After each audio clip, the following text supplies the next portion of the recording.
Hello everyone and welcome to another MTG Top 10. I'm Nitsahone and I bring you guys a new Top 10 list each and every Friday. This deck, we're doing something we did a few weeks ago when we looked at the top 10 cards from Tempest. We're doing a video that relates to the content produced on another YouTube channel, The Card Bazaar. Over on The Card Bazaar, you can find lots of great MTG videos, including a great series called MTG Anthologies that examines the history of each and every set in Magic, starting from the very beginning. The people behind Card Bazaar asked for help in spreading the word about this channel, and I thought this would be a fun way to do that as they're covering Urza's legacy this week on their anthology series. At some point, I'd like to get around to looking at the best cards from every set in Magic anyway. In this video, I'm going to be focusing, as I always do, on the history of the individual cards that made the list. If you want to know information about the broader history of Urza's legacy itself, you should check out Card Bazaar's anthology video on the set. You can find a link to the Card Bazaar in the description below and also on the end card of this video. Cards receive points on this list depending on how many Grand Prix or Pro Tour Top 8s they received, with a Pro Tour Top 8 worth twice as much as a Grand Prix Top 8. I also count Vintage and Legacy Championships as well as Worlds events as Pro Tours, as these have a comparable level of play to a Pro Tour event, and it allows me to more properly represent Vintage and Legacy play in the score of the cards, which would be difficult to do otherwise, especially for Vintage, which has no Pro Tours or Grand Prix. Let's get started. At number 10, we have Mother of Runes, a 1-mana 1/1 who does something sneaky powerful. She gives a creature you control protection by tapping herself. This means by leaving her untapped, you can often keep your opponent from casting any removal on your creatures. You can also make a creature unblockable for your opponent, which is sometimes just what you need. She was overlooked when she was in Standard, but she saw a lot of play in Extended several years after she was printed, appearing in the top 8 of a White Weenie deck. She didn't really see play again until 2010 when she started appearing in various Legacy decks, especially variants of the Maverick deck and Death and Taxes. She has picked up a Grand Prix Top 8 as recently as January of 2017, and her rate of play has really gone up in recent years, so it is likely she continues to move up past the more inactive cards on this list. At number 9, we have Rack and Rune. Destroying 2 artifacts for 3 mana is an incredibly good deal, and as a result, this card also sees play in EDH. Because it was printed in Urza's block, an artifact-heavy block, Rack and Rune saw a ton of play in Block Constructed, picking up 5 Pro Tour Top 8s at the Urza's Block Constructed Pro Tour in 1999, because it was pretty common for your opponent to have 2 artifacts in play. It also saw play in Standard, where it could blow up Voltaic Keys, Worn Power Stones, Phyrexian Colossuses, and Cursed Scrolls, among other things. In Extended, it started seeing play as a result of artifact-heavy decks becoming popular there in the mid-2000s, thanks in large part to Mirrodin block, as it could serve as a way to punish affinity decks, as well as Goblin Charbelcher and Tinker decks. At number 8, we have another handy sideboard card, Defense Grid. This card makes it much more difficult for your opponent to interact with you on your turn, and is an ideal sideboard card for combo decks that don't plan on interacting anyway during their opponent's turn. So they can side it in against control decks so they can combo off uninterrupted, at least ideally. Defense Grid benefits from the fact that it was printed in both 8th and 9th edition, meaning it is legal in Modern, and it got a couple more shots at Standard. When it was in Standard the first time, it picked up a top 8 at Worlds in 2000. On a later run through Standard, it picked up 2 top 8s at Worlds in 2005. All the decks that played it were combo decks of one sort or another, such as Enduring Ideal decks and Gifts Ungiven Reanimator decks. It saw a lot of play in Extended 2 and other combo decks like Goblin Charbelcher and decks that tried to gain infinite life with the Daru Spiritualist combo, as well as Tinker decks. In Modern, it has seen play in Storm, Infect, and in Reanimator decks, all decks that try to win the game in one turn and want to avoid their opponent interacting with them. It has even seen some play in Legacy as a way of helping sneak and show decks from having their combo interrupted. It continues to see play a little bit in Legacy, but it's unlikely to improve its score too much. At number 7, we have an invitational card, Avalanche Riders. If you don't know, Wizards used to have an invitational tournament where one of the prizes was that if you won, you got to design a card and your likeness was used for that card. Other examples include Rangers of Eos, Solemn Simulacrum, and Snapcaster Mage. This card was designed by Darwin Castle, and it is a pretty sweet one. For 4 mana, you get to blow up a land and play a 2/2 creature with haste.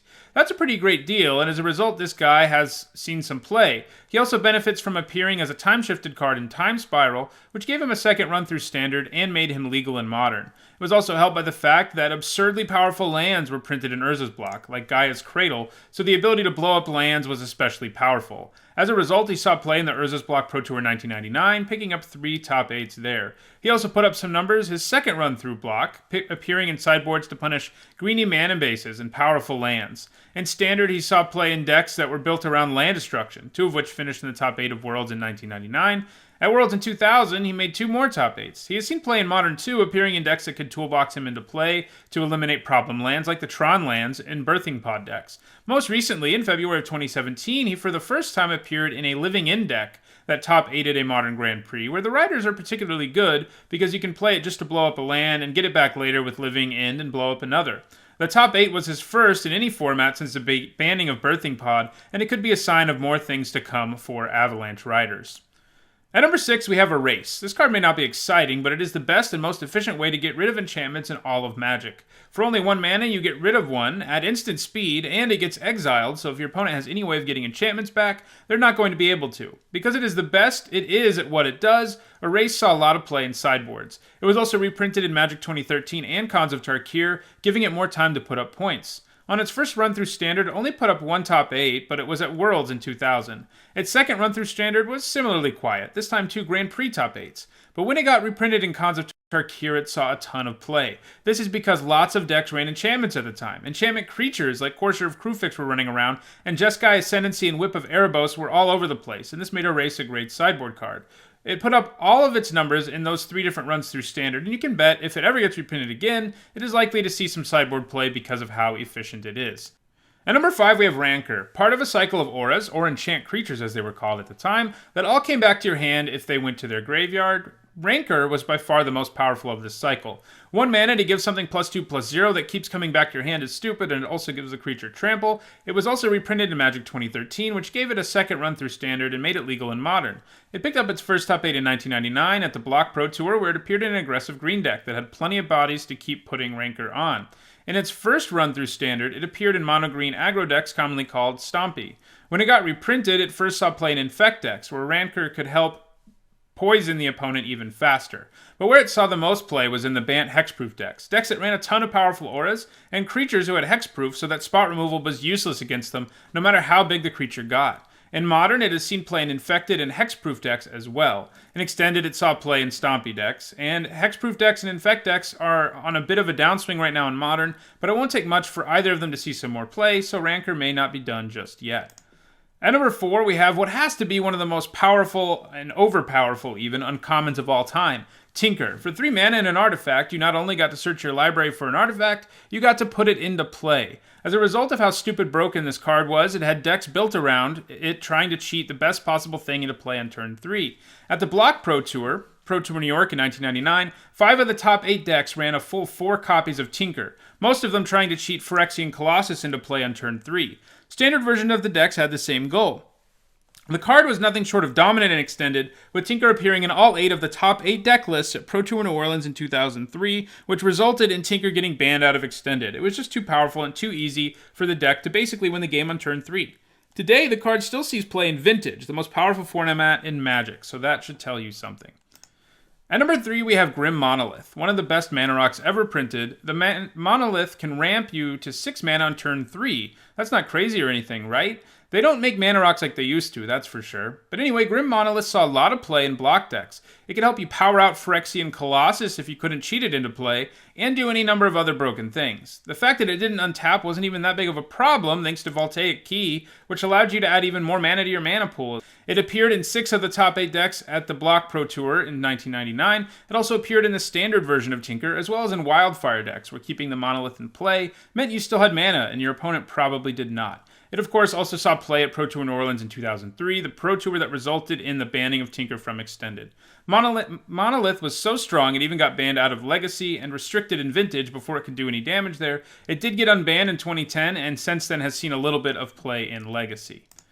At number 2, we have Engineered Plague, a very powerful sideboard card against tribal decks like Goblins or Elves, since it actually just outright kills most of them. Engineered Plague has seen a ton of play across multiple formats where tribes were a problem. It also happens to be good against tokens. It was also reprinted in 7th edition, so it did get another run through Standard. It's not legal in Modern, though. When it first entered Standard, Merfolk was the tribe that was the problem, and a black control deck sideboarding Engineered Plagues finished in the top 8 of Worlds in 2001. Psychotog decks also enjoyed running the card in the sideboard as a way to combat pesky Squirrel tokens, which were part of the Squirrel opposition decks. Where it saw the most play, though, was in Extended, where Goblins were a real problem. In Legacy, it's been useful against Merfolk, Elves, and Goblins. It still shows up in sideboard sometimes in Legacy, and likely will continue to as long as tribal decks are an issue. And at number 1, we have a bit of a 2-for-1. Treetop Village is the actual highest score on this list, and Fairy Conclave would have come in at number 3, but I didn't want to have 2 slots taken up by these powerful creature lands. I thought I'd just talk about them together. There are 3 more in this cycle, of course, but they are less powerful and didn't come close to featuring on this list. Creature lands are good because they don't take up a real slot in your deck, only taking a land slot, yet they can become creatures when necessary. They also happen to dodge all sorcery speed removal, including board sweepers, so they make aggressive decks more resilient than they would otherwise be. Both of these lands saw a lot of play and got reprinted in Magic 2010, giving them another run through Standard. Treetop Village picked up its first Pro Tour top 8 in the Block Pro Tour in the same Stompy deck that ran Rancor. In both of its runs through Standard, it was heavily played. In Stompy decks the first time around, second time around, and basically any deck that happened to be running green, such as Rock, Ramp decks, and Elves. In Modern, it has seen play primarily in Junk decks and Jund decks. In Extended, it saw play in a variety of aggressive green decks, including Stompy decks and decks built around Doron the Siege Tower. Meanwhile, the Conclave didn't see nearly as much play, but still saw enough to get to number 3 on this list. Didn't see a huge amount of play on its first time through Standard, only picking up 2 points there, but the second time it got reprinted and was legal in Standard, it did a lot of work. It just happened to have a relevant creature type, as Fairies was one of the biggest decks in Standard at the time, and that led to it being played quite a bit. It also saw a tiny bit of play in Modern Fairies decks as well, but nothing overly substantial. These 2 creature lands were better than all of the others in the cycle because of the fact that they had evasive abilities. The Conclave could win games on its own in some situations because it had flying, and the large size and trample of the village made it difficult to block easily and give your opponent a quick clock after they blew up the board.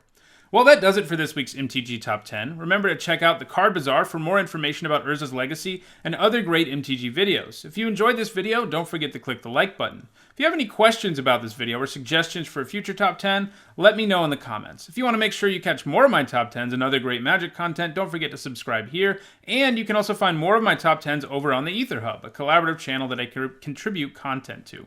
Also, my content is sponsored in part by 5colorcombo.com, a great website for all things Magic. They have a store there where you can use my discount code NITSAHONE5 to get a 5% discount. Thanks for watching.